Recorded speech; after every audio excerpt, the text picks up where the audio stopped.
Am I audible? Yes, ma'am. Okay. Yes, ma'am.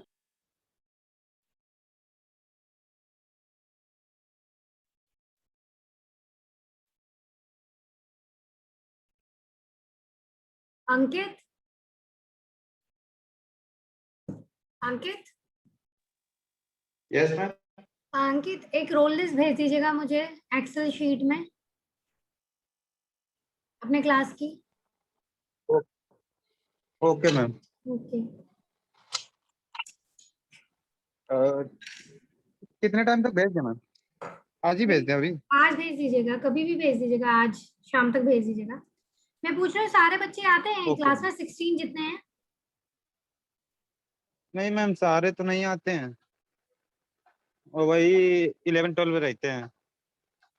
अच्छा, और बाकी लोगों का क्या स्टेटस है?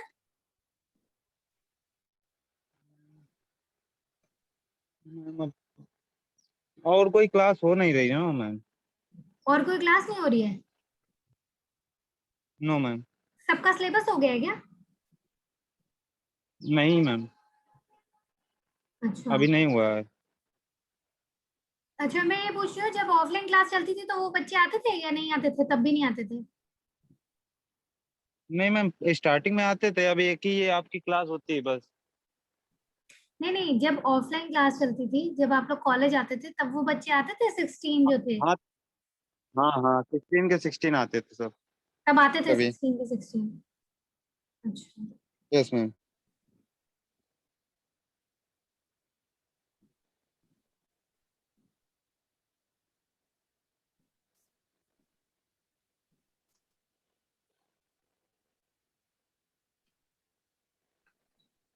आज भी मुझे स्ट्रेंथ थोड़ी कम ही लग रही है क्लास की, 5-6 बच्चे ही आए हैं।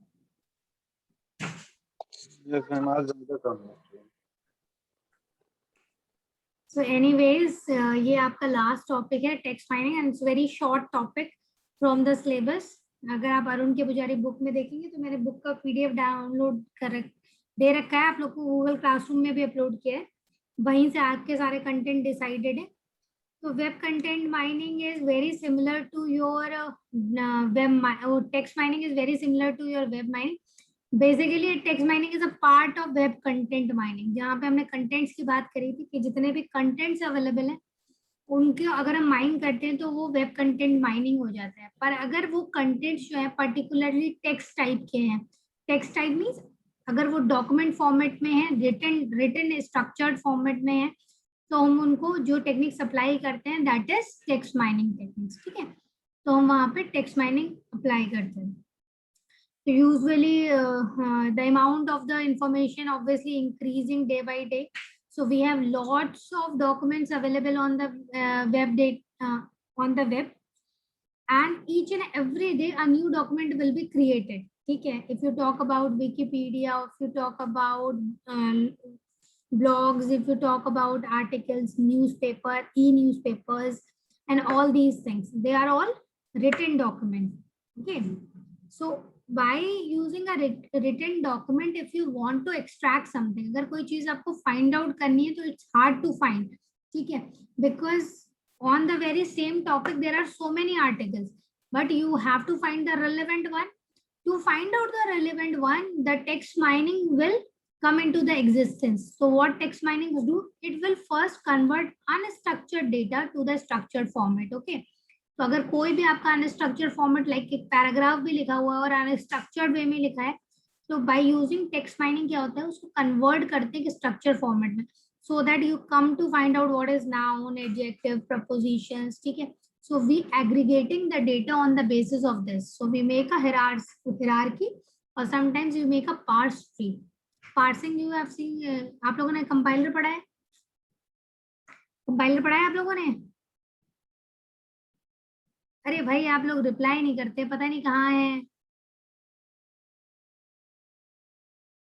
देखो एक भी बच्चे का रिप्लाई नहीं आ रहा है, ये बहुत इरिटेटिंग होता है मेरे लिए ऐसी क्लास लेना एमसीए की।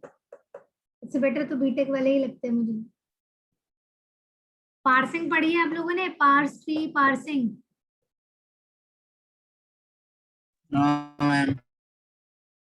कंपाइलर डिजाइन का पेपर पढ़ा है आप लोगों ने?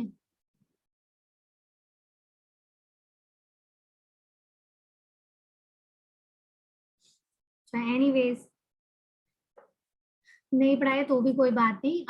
पार्सिंग क्या होती है, बेसिकली हम उसमें पार्स ट्री क्रिएट करते हैं। Parse tree is very similar to tree. Tree तो आपको पता ही है कि नोड्स और नोड्स की ब्रांचेस है, ऐसे ही हम पार्स ट्री क्रिएट करते हैं। वो हमारे ऑपरेशंस के अकॉर्डिंग पार्स ट्री फॉर्म होता है, सिमिलर ट्री रहता है, ठीक है। तो टेक्स्ट माइनिंग में हमारी क्या प्रॉब्लम्स है? प्रॉब्लम्स है हमारे कई सारे लैंग्वेज बैरियर्स हैं एंड डाइवर्सिफाइड यूजर्स हैं, मतलब हर यूजर्स का पैटर्न राइटिंग स्टाइल डिफरेंट होता है, तो हमारे जो क्रिएटेड डॉक्यूमेंट है वो डिफरेंट रहते हैं, ठीक है। तो फिर इसके लिए हम यूज करते हैं NLP technology. NLP is natural language processing technology.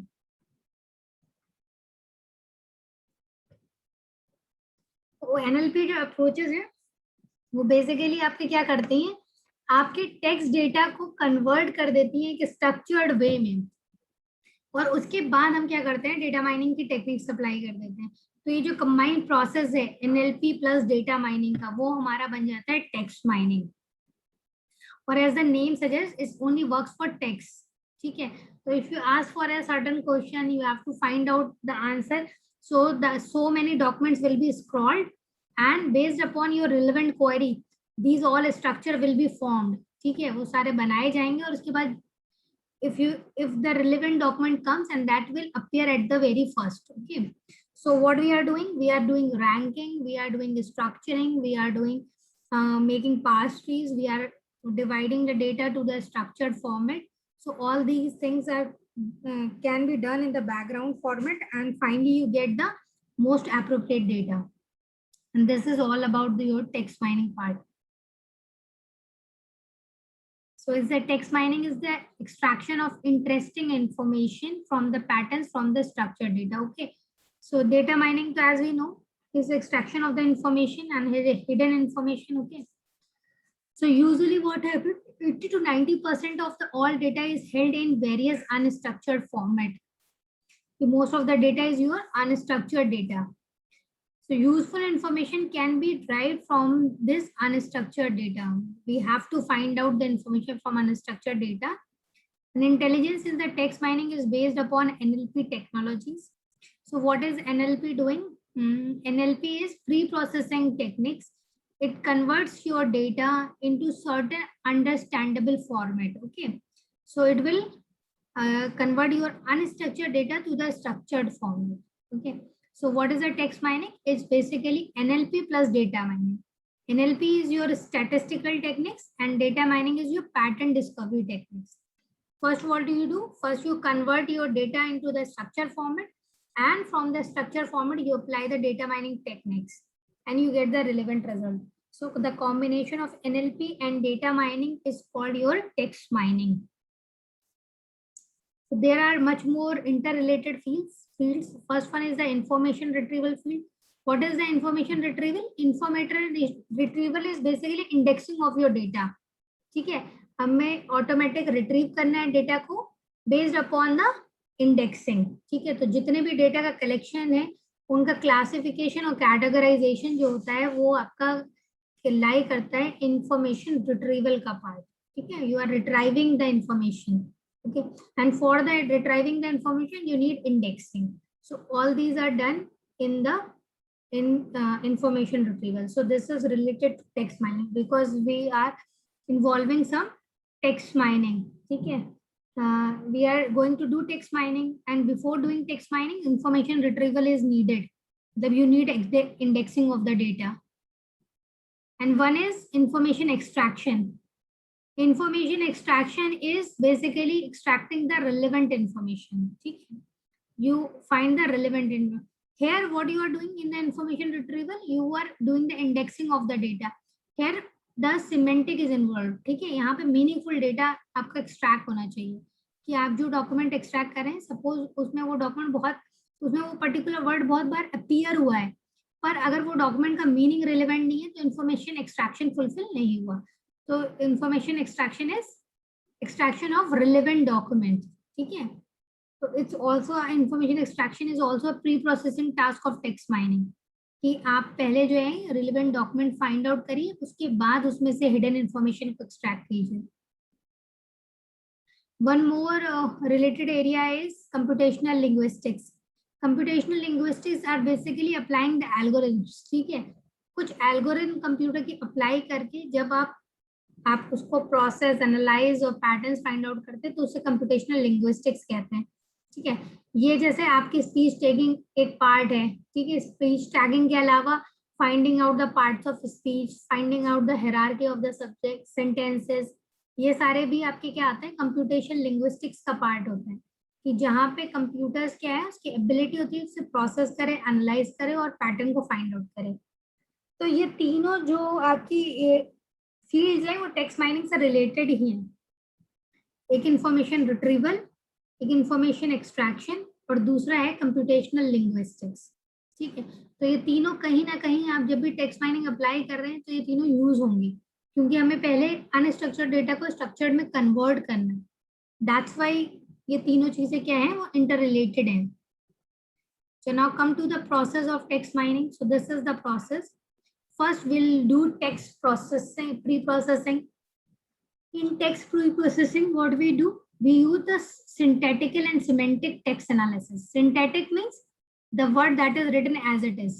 ठीक है, कि जो वर्ड अगर सपोज कोई वर्ड है जो अपीयर हुआ है, so this is a pencil suppose लिखा है, तो पेंसिल, दिस इज, ये एग्जैक्ट वर्ड्स हैं, हम इनको फाइंड आउट करें। दूसरा सिमेंटिक, कि इसका मीनिंग भी प्रॉपर निकल रहा है या नहीं। तो ये जो एनालिसिस होती है ये हमारी होती है text preprocessing, okay. Next is हमारा feature generation. After that we generate the feature generation, it's a bags of the word, like in a particular sentence, like I've said this is a pencil, so in this sentence how many different words is occurred, okay. So we divide all these words and we find out the location, positions and the type of these words, okay. These are called bag of words. And after that we select the feature selection is there.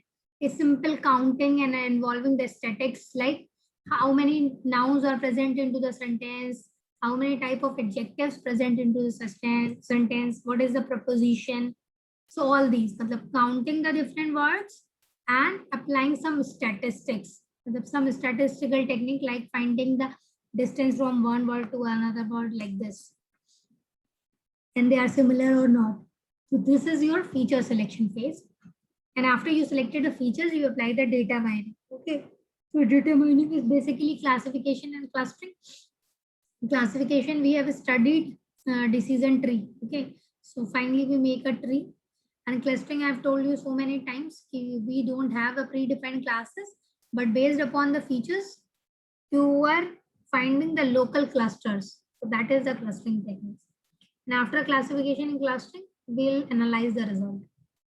So whenever you want to apply a text mining task to the group of documents, what you need to do? You first do text pre-processing, then feature generation, feature selection, data mining and analyzing the results. Let's see all these points one by one. The first point is text pre-processing. Text pre-processing, these are the simple example given here. There are many more pre-processing steps that can be followed while applying the text pre-processing. Like the first step is the parts of speech tagging. Okay, so if there is parts of speech, we find the corresponding parts of speech and for each word we apply that tag, okay. So we have so many parts of speech in which we find out the relevant tag, कि जो भी tag है आपके वो वहां पर लगा देंगे कि whether it is a noun, pronoun, like this. Then word sense disambiguation. Word sense disambiguation means that, ये मैंने आपको बताया था, ये इसका बहुत अच्छा एग्जाम्पल वही है जैसे मैंने बताया एप्पल। तो एप्पल में क्या है, इट्स अ डिसएम्बिगुएशन कि that we are talking about the Apple company और we are talking about the apple fruit, ठीक है। So we have to find out the proper sense of the word, like if we write orange, so we are talking about orange color or orange as a fruit. So it depends upon our complete sentence. So that these kind of queries can be resolved here in word sense disambiguation, कि जो word का proper sense है you have to extract that. And after that we generate the parsing. Parsing is nothing, is just a making of the tree of the sentence. What is the root of the root node, what is the leaves nodes and all these. Okay, so after that you generate the tree. So these are certain text pre-processing steps. Apart from these steps, there are so many other steps which can be possible upon text mining. So it depends upon your problem. ठीक है, which particular problem you are solving. According to that, you have to apply the pre-processing steps. And after that, we have the feature generation. So feature generation is text document is represented by the word it contains and its occurrence. As I told कि कोई एक particular word कितनी बार आया है वो भी हम उसके साथ में लिख देते हैं. ठीक है, जैसे सपोज कोई सेंटेंस है, कोई एक पैराग्राफ है, तो ऑब्वियसली कोई एक पैराग्राफ किसी रिलेवेंट थीम पे, सपोज कोई फॉरेस्ट पे पैराग्राफ, तो फॉरेस्ट वर्ड जो है वो बार बार अकर होगा, तो how many times a particular word is occurred वो उसके साथ में हम लिख देते हैं यहाँ पे. So order of words is not that important for certain applications. ठीक है, जब हम टेक्स्ट माइनिंग करते हैं तो बेसिकली ऑर्डर इज इम्पोर्टेंट नहीं कि फर्स्ट लाइन में आया, सेकेंड लाइन में आया. अगर कोई वर्ड सपोज थर्ड लाइन में पहली बार अपीयर हुआ और आपके डॉक्यूमेंट में 500 लाइंस हैं और 500 लाइंस में से वो 500 लाइंस में से वो वर्ड जो है 80 टाइम्स अपीयर हो गया उन लाइंस में, तो हम कह सकते हैं इट्स अ इम्पोर्टेंट वर्ड, क्योंकि आपकी कई बार ये वर्ड अकर हुआ. तो order is not important, occurrence is the important कि कितनी बार अकर हो रहा है. Next is stemming. Stemming is basically we are converting it to the root word.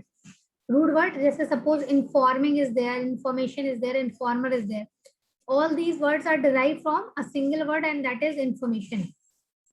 So there are so many possible changes in a particular word. So we convert all these to the root word. So all the informing, information, informer is now converted to the single word and that is your information. So it will also reduce dimensionality of the word because there are so many dimensions of a particular words.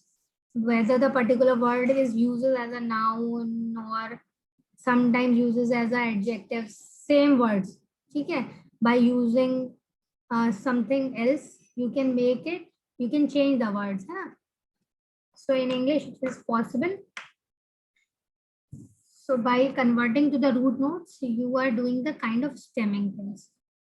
And then we have the stop words, the common words unlikely to help text mining. So these are the list of stop words. We have a list of the stop words. A website is given in that book. अगर आपको stop words देखने हैं तो वो वहाँ से देख लीजिएगा. कुछ certain defined stop words हैं, हम उनको automatically remove कर देते हैं क्योंकि वो हमारे क्या होता है text mining में help नहीं करते हैं. तो उन स्टॉप वर्ड्स को क्या करते हैं हम रिमूव कर देते हैं before applying any algorithm. The next is after feature generation we have the feature selection. In the feature selection we reduce the dimensionality first. Dimensionality is learner have difficulty addressing the task with higher dimensionality and only interested to the information relevant to what is being analyzed. In simple terms, if you say na, it is very similar to that one, this converting the words to the root nodes. Okay, so because this is the very same words. Okay, but by changing some form, you can see as a different words, but it is the same word. So we'll first convert to the root words. So obviously we are converting the dimensions. So we are converting the dimensions. तो we are reducing the dimensions, क्योंकि अगर सारे ही words हम root node पे convert कर लेंगे तो वो क्या हो जाएंगे, सिमिलर वर्ड दिखने लगेंगे. जैसे वर्क कोई वर्ड है तो कई बार वर्किंग आएगा, कई बार वर्क आएगा, तो पर हम अगर वर्क से रिप्लेस कर देंगे तो वर्किंग की जगह पे वर्क रिफ्लेक्ट होगा और हमारी डायमेंशनलिटी क्या होगी, रिड्यूस हो जाएगी. Irrelevant features, not all the features help. तो बहुत सारे फीचर्स जो होंगे वो इररिलेवेंट होंगे. जैसे pronouns अगर आप यूज कर रहे हैं तो obviously the pronouns are the irrelevant features. They do not help to take any decision. So we relieve those, क्योंकि pronouns भी कई बार एक बार पहली बार नाम आ गया उसके बाद obviously हम pronouns यूज करते हैं. तो pronouns भी हमारे क्या होते हैं, यूजुअली irrelevant होते हैं टेक्स्ट माइनिंग के लिए. उसके बाद हमारा फाइनली है टेक्स्ट माइनिंग प्रोसेस कहें या फिर डेटा माइनिंग प्रोसेस करें, ये हमारे दो हैं, क्लासिफिकेशन और क्लस्टरिंग। ये दोनों आपको पता है कि अगर आप डेटा को आप सारी चीजें आपने बना ली, उसके बाद अगर आप प्री डिफाइंड क्लासेस में कैटेगराइज करेंगे तो क्लासिफिकेशन हो जाएगा। अगर आप उस डेटा को देख के उनके स्मॉल क्लस्टर्स फाइंड आउट करेंगे तो वो आपका क्लस्टरिंग टास्क हो जाएगा। ठीक है, तो this is applying the data mining techniques and after that you can just analyse your results. So there are two important text mining techniques. One is descriptive and another one is predictive. Okay, in what we do in descriptive, we are understanding and underlying the process or the behavior. Okay, like web mining, opinion extraction, semantic analysis, clustering like blog, patterns and trends. These are the descriptive analysis. And predictive is like spam detection, searching, forecasting, answering the question. ये जो है वो हमारे सारे क्या होते हैं, प्रिडिक्टिव्स होते हैं, जहां पर आपको पहले से आंसर्स। अच्छा, डिस्क्रिप्शन में क्या होता है कि अगर मैं इन दोनों को एक लेमैन टर्म्स आप लोग को बताऊं तो ऐसे है कि जैसे आपके पास बहुत सारे डेटा हैं अवेलेबल और अगर वो सिमिलर टाइप के हैं तो ऑब्वियसली आप उनमें से डेटा जो है वो इंफॉर्मेशन इजीली एक्सट्रैक्ट कर लेंगे। This is your descriptive analysis. पर सपोज आपके पास सिमिलर डेटा या कुछ भी ऐसा एग्जिस्ट नहीं कर रहा है, आपको कोई एक क्वेश्चन जो है वो पूछना है और उसके बाद जब वो आंसर्स मिलेंगे सर्च करने के, तो दैट इज प्रेडिक्टिव, जहां पर आपको पहले से कुछ नहीं पता है। You are prediction, you are making predictions of something. Okay, so अगर कोई पूछे why we are wearing the winter clothes, why we are wearing the warm clothes in winters, suppose this is the question. ठीक है, तो इसमें क्या है, आपके इस पर्टिकुलर क्वेश्चन से रिलेटेड कोई भी डॉक्यूमेंट्स का कलेक्शन नहीं होगा। अब क्या होगा, जब आपने क्वेरी इनपुट करी तो इसके अकॉर्डिंग डॉक्यूमेंट्स जो हैं वो आपके कलेक्ट होंगे। तो ये वाली जो एप्लीकेशंस होती है जहाँ पे क्वेश्चंस पूछे जाते हैं, क्वेश्चंस के अकॉर्डिंग हम टेक्स्ट माइनिंग कर रहे हैं, these are all predictive applications. और डिस्क्रिप्टिव एप्लीकेशंस वहां पे होती है जहाँ पर एक सिमिलर टाइप के हैं, उसका हम प्रोसेस अंडरस्टैंड करके जो इन्फॉर्मेशन दे रहे हैं, दैट इज डिस्क्रिप्शन। तो जैसे मैंने आपको क्वेश्चन बताया कि why we are wearing the warm clothes in winter, तो ऑब्वियसली ये सारे डॉक्यूमेंट सर्च करेगा जहाँ पे विंटर अपीयर हुआ है, जहाँ पे वार्म क्लोथ्स अपीयर हुआ है, और उसके अकॉर्डिंग रिजल्ट्स आएंगे।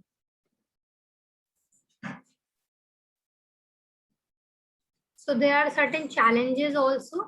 ठीक है, इन द चैलेंजेस एनएलपी के जो है वो सर्टेन चैलेंजेस अलग हैं और डेटा माइनिंग के अलग चैलेंजेस। डेटा माइनिंग के चैलेंजेस हमने पहली जो फर्स्ट क्लास करी थी या सेकंड क्लास करी थी उसमें पढ़े होंगे कि मैसिव अमाउंट ऑफ डेटा है और अगर आपके पास ट्रेनिंग डेटा अवेलेबल नहीं है तो ये बहुत बड़ा चैलेंज होता है डेटा माइनिंग के एप्लीकेशंस के लिए। और एनएलपी का आप देखिए, एनएलपी जैसे नेचुरल लैंग्वेज प्रोसेसिंग है, तो स्टार्टिंग करने में हमें दिक्कत है, जैसे पार्ट्स ऑफ स्पीच की टैगिंग है, डिसएम्बिगुएशन ऑफ द वर्ड है, tokenization, sentence detection, parse context stemming, synonym and polysemy, ये सारे भी जितनी भी चीजें हैं ये सब जो है इनिशियली आपको हर एक वर्ड के लिए करना पड़ेगा। तो it's a kind of a challenge for it, क्योंकि आपको एक हर वर्ड को स्टडी करना है, उसके पार्ट्स ऑफ स्पीच को टैग करना है, उसका मीनिंग फाइंड आउट करना है, उसको पार्ट्स ट्री में ऐड करना है कहीं ना कहीं पे, अगर वो रूट वर्ड नहीं है तो उसको रूट वर्ड में कन्वर्ट करना है। So these are the pre-processing steps, or you can say as a challenges for NLP. अच्छा, यहाँ पर एक है आपका episode rule discovery for text. ठीक है, एपिसोड रूल डिस्कवरी का क्या मतलब है कि अगर सपोज आपके पास कोई सेंटेंस है तो आपको एक रूल फॉर्म करना है। जैसे एक यहाँ पर पैराग्राफ देखिए, it is basically denoted by B और ये greater than equal to sign है। V जो है वो कलेक्शन ऑफ फीचर्स हैं आपके और इट्स अ ऑर्डरिंग। ठीक है, greater than equal two is a partial ordering. यहाँ से देखेंगे तो आपको क्लियर होगा, जैसे कोई एक अनस्ट्रक्चर्ड डेटा है आपका, पाथ फाइंडर फोटोग्राफ्स मार्स। ठीक है, सिर्फ 3 वर्ड्स लिखे हुए हैं यहाँ पे, पाथ फाइंडर फोटोग्राफ्स मार्स। तो इसको रिप्रेजेंट करने के लिए हम कैसे करेंगे, जैसे पाथ फाइंडर है वो हमारा क्या है, नाउन है, सिंगुलर नाउन है और किस पोजीशन पे हुआ है, फर्स्ट पोजीशन पे हुआ है। ठीक है, फोटोग्राफ्स क्या है हमारा, वर्ब है, सिंगुलर वर्ब है और क्या है, सेकंड पोजीशन पे आया है। ऐसे मार्स क्या है, नाउन है, सिंगुलर है और थर्ड पोजीशन पे आया है। तो इस तरीके से हम क्या करते हैं, सारे ही रूल जनरेट कर देते हैं। जैसे कोई भी सेंटेंस हो, उसमें कौन सा नाउन है, सिंगुलर है या प्लूरल नाउन है, और उसकी क्या पोजीशन है, वो भी देखिए, पोजीशंस भी यहाँ पे मेंशन करेंगे। अब नेक्स्ट एक और एग्जांपल दिया है, नॉलेज डिस्कवरी इन डेटाबेस। ठीक है, तो इसमें कितने वर्ड्स हैं, पहला वर्ड है नॉलेज, डिस्कवरी, फिर इन और फिर डेटाबेस। तो नॉलेज क्या है, हमारा नाउन है, सिंगुलर है, फर्स्ट पोजीशन पे है। डिस्कवरी भी हमारा नाउन है, सिंगुलर है, सेकंड पोजीशन पे। इन हमारा प्रोपोजिशन है और थर्ड पोजीशन पे। डेटाबेस हमारा नाउन है, प्लूरल है, डेटाबेसेस है, नाउन है, प्लूरल है, और फोर्थ पोजीशन पे आकर है।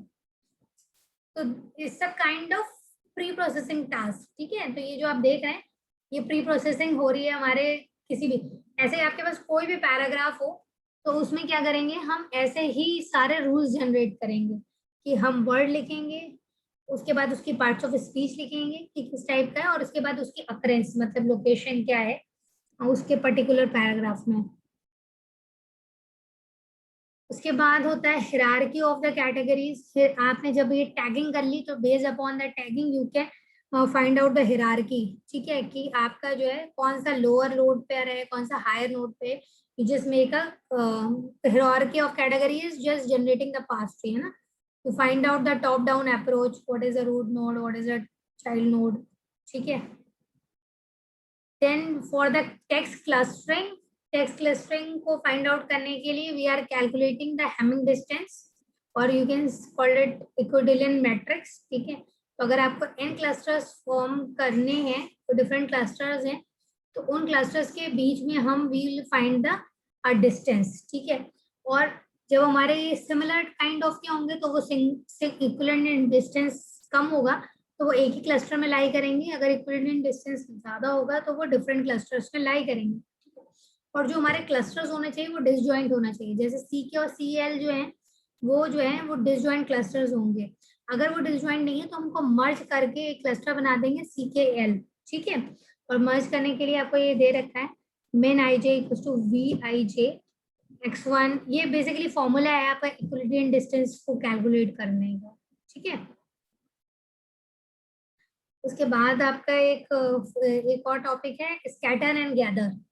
ठीक है, स्कैटर और गैदर मीन्स वही है कि अगर आप क्लस्टर्स को कंबाइन करेंगे, ग्रुपिंग कर देंगे, तो जो है वो गैदरिंग हो जाएगी, और अगर वो डिसजॉइंट है तो उनको डिवाइड कर देंगे तो दैट इज स्कैटरिंग। ठीक है, so it's basically a document, अगर हमारे डॉक्यूमेंट जो है वो लार्ज है, ठीक है, तो हम जो है क्या करते हैं, उनके पहले क्या करते हैं, सब ग्रुप करके उन्हें एनालाइज कर लेते हैं। तो that is a process of scattering, कि आपने सब ग्रुप किया, एनालाइज किया, ठीक है, ईच ग्रुप में, और अगर उसके बाद उसके बाद क्या करते हैं, हम रीग्रुपिंग कर देते हैं smaller groups, and that is called your gathering. ठीक है, तो scatter grader process will help you to analyse the document. जैसे आपने कोई रूल्स निकाले, ठीक है, एपिसोड रूल डिस्कवरी करी किसी छोटे पार्ट में, और अगर हमने उसे गैदर करके भी वो रूल हमारे वैलिड रहते हैं, तो हमारे क्या है, स्कैटरिंग गैदरिंग से हम कहेंगे प्रोसेस हमारा अप्रोप्रिएट है। अदरवाइज क्या है कि अप्रोप्रिएट नहीं होता है। ठीक है, तो ये प्रोसेस यूज करते हैं बार बार डॉक्यूमेंट को डिवाइड करने के लिए और उनको कलेक्शन करने के लिए, और will check the validity of the rules, कि हमने जो रूल्स यहाँ पे एपिसोड रूल्स बनाए हैं वो वैलिड हैं या फिर नहीं है। So that's all with your last lecture. ठीक है, यहाँ पे आपका सिलेबस कंप्लीट हो गया है। अगर कोई टॉपिक आपके सिलेबस में रहेगा, यूनिट 2 मैंने छोड़ दी थी, यूनिट 2 आपके सिलेबस से बाहर है, उससे कोई क्वेश्चन नहीं आएगा, वो गलती से सिलेबस में लिख गया है। कि कोई अगर टॉपिक रह रहा है तो आप मुझे वो इन्फॉर्म कर दीजिएगा। ठीक है, और आपको मैं फ्राइडे को या सैटरडे को एक स्केड्यूल दूंगी जिसके अकॉर्डिंग आपकी प्रेजेंटेशन शेड्यूल होंगी। ठीक है, from Monday onwards will have your presentations. ठीक है, अगर हमारे पास कोई इंटरनल असेसमेंट के लिए आता है इस सेमेस्टर के, क्योंकि जैसे एग्जाम्स तो हो सकता है ना हो, पर आपसे इंटरनल असेसमेंट के अलग से मार्क्स लिए जा सकते हैं, क्योंकि ऑनलाइन क्लासेस चली हैं। ठीक है, और अक्टूबर से नया सेशन स्टार्ट होना है, तो अगस्त तक सब कुछ बाइंड अप होना है इस सेमेस्टर का भी। तो अगर इंटरनल असेसमेंट करना है तो मैं आपके प्रेजेंटेशंस के बेस पे ही इंटरनल असेसमेंट कर दूंगी, कोई अलग से कोई पेपर या क्विज और ये सब चीजें नहीं ले रही हूँ। ठीक है, अच्छा, प्रेजेंटेशंस के लिए आप चाहें जो मैंने स्लाइड प्रोवाइड करी वो भी यूज कर सकते हैं, और चाहे आप अपनी अलग से स्लाइड्स भी यूज बना सकते हैं। ठीक है, तो आप चाहे वो ओके। स्लाइड कर लीजिए जो मैंने बनाई है, और चाहे वो यूज कर लीजिए जो आप खुद से जनरेट कर रहे हैं उस टॉपिक पे। जिस पे भी आप कंफर्टेबल हैं वो पर्टिकुलर स्लाइड्स आप यूज कर लीजिएगा।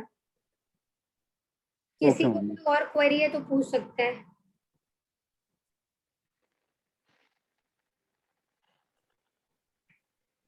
किसी को कोई और क्वेरी है तो पूछ सकता है फेस टू फेस मुझसे अभी यहाँ पे। अदरवाइज फिर मंडे को हम डायरेक्ट प्रेजेंटेशन शेड्यूल के साथ ही फिर मीटिंग ज्वाइन करेंगे, है ना। उससे पहले मैं आपके ग्रुप में पोस्ट कर दूंगी। Okay ma'am. ओके, तो मैं मीटिंग एंड कर रही हूँ। अंकित, आप अपनी बाकी क्लास जो यहाँ पर प्रेजेंट नहीं है उसको ये सब इन्फॉर्मेशन भी दे दीजिएगा, है ना। ग्रुप में एक मैसेज टाइप करके डाल दीजिएगा सारा। ओके मैम, तो मैम 10 स्टूडेंट हैं करीब। हाँ, क्या अभी? 9-10 स्टूडेंट हैं। हाँ, इसीलिए मैं कह रही हूँ ना कि बाकी लोग जो नहीं है जिनको मैंने नहीं बताया उनको आप बता दें, ठीक है। और मुझे आप एक्सेल शीट में आज वो भेज दीजिएगा, ओके मैम। ठीक है। Okay okay, ma'am. so that's all with meeting. Okay ma'am, thank you ma'am.